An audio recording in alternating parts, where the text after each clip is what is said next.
কবি সুবোধ সরকারের লেখা কবিতা ঘুষ। রবীন্দ্র রচনাবলীর নবম খণ্ড দিয়ে চাপা দেওয়া সুইসাইড নোট। ছেলেকে লেখা লিখে হাতে ব্লেড নিয়ে বাথরুমে ঢুকেছিলেন মাস্টার মশাই।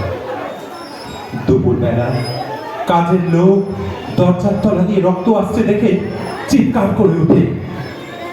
ছেলেকে লেখা এই তার প্রথম এবং শেষ চিঠি। অরণি, আমি বিশ্বাস করি সন্তান পবিত্র জলের মতো। যদিও তোমার সঙ্গে আমার সম্পর্ক ভালো না, তবু তোমাকেই লিখে রেখে যাই।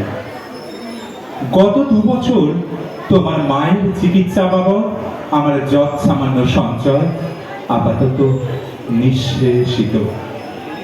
চিকিৎসার ব্যয়ভার আমি আর নিতে পারছিলাম না।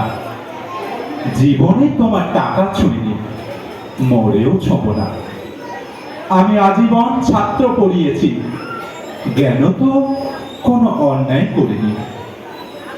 গত মাসে আমার স্কুলে এক অভিভাবক এসে ঝুলোঝুলি করেন তার ছেলেকে নেবার জন্য।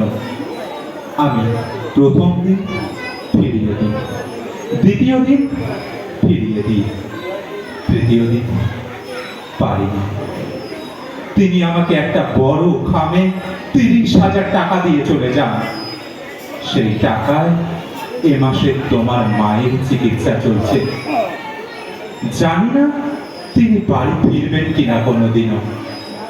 ফিরলে বলো, পৃথিবীতে আমার বেঁচে থাকার অধিকার চলে গেছে। ইতি, বাবা। যখন সারাটা দেশ দাঁড়িয়ে আছে টাকার উপর, তখন রবীন্দ্র রচনাবলী দিয়ে চাপা দেওয়া একটা সুইসাইড নোট।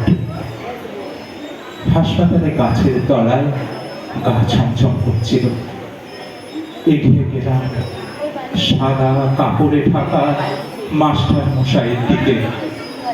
একটু পেরিয়ে থাকা পা দুটোর দিকে। ওই একটু পেরিয়ে থাকা পা দুটো যেন ভারতবর্ষের শেষ মাটি। নমস্কার। ধন্যবাদ।